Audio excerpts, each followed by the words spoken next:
Hi, my dear students. I saw you very long time back, isn't it? आप सब कैसे हो? ठीक हो?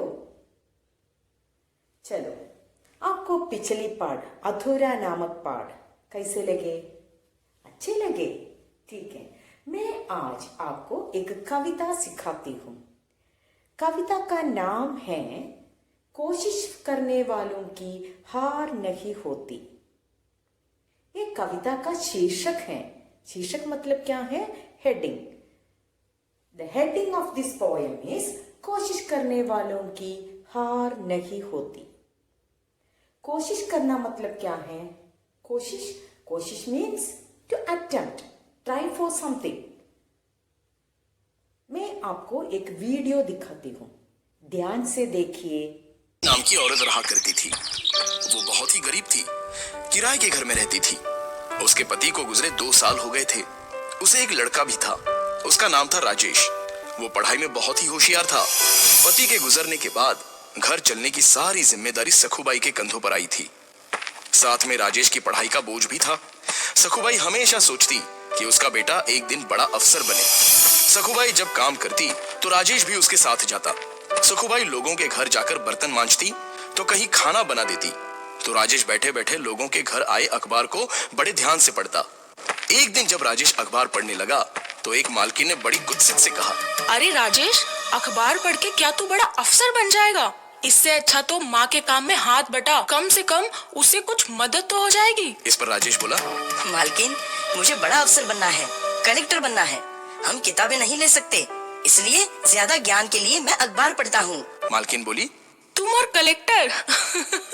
शक्ल देखी आपने? और मालकिन जोर जोर से हंसने लगी। सखुबाई को ये बात बहुत बुरी लगी और वो दोनों वहां से चले गए। फिर सखुबाई ने शादियों में रोटी बनाने का काम शुरू किया।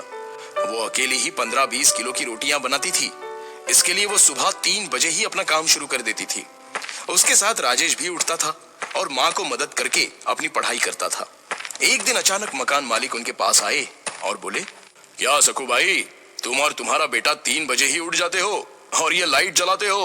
बिजली का बिल ज्यादा आ रहा है तुम्हारी वजह से। एक तो बिल ज्यादा दिया करो या फिर कमरा खाली कर दो। और मकान मालिक गुस्से से वहां से चले गए। फिर राजेश ने लालटेन चलाई और पढ़ाई करने लगा। माँ भी उस प्रकाश में रोटियां करने लगी। ऐसे ही राजेश ने अगले कुछ साल जी लगाकर पढ़ाई की और क्लास में हमेशा अव्वल आने लगा।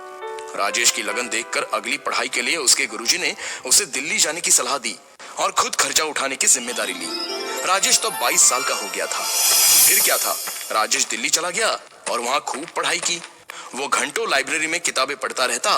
फिर एक दिन जब एग्जाम का टाइम आया, जाते जाते किसी गाड़ी वाले ने उसे ठोक दिया। राजेश जमीन पर गिर गया। उसके सिर और बाएं हाथ को चोट आई। अब वो सोचने लगा, मेरे बाएं हाथ में चोट लग गई है और सिर से खून भी बह रहा है। इस हालत में अस्पताल जाऊं या एग्जाम देने? अगर अस्पताल गया तो मेरा ये पूरा साल बर्बाद हो जाएगा और मेरे लिए मुमकिन नहीं है ये। फिर दिल्ली में रहने का मेरा खर्चा भी कौन उठाएगा?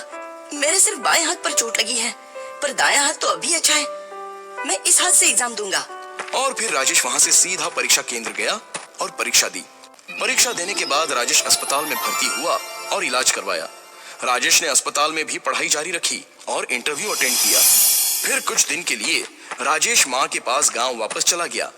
कुछ दिनों बाद रिजल्ट के दिन माँ ने अखबार खरीद कर लाया और राजेश को परिणाम देखने को कहा। राजेश ने रिजल्ट देखा तो उसने जोर से चीख निकाली, माँ, मैं पास हो गया, तुम्हारा बेटा अफसर बन गया, मैं कलेक्टर बन गया हूँ माँ।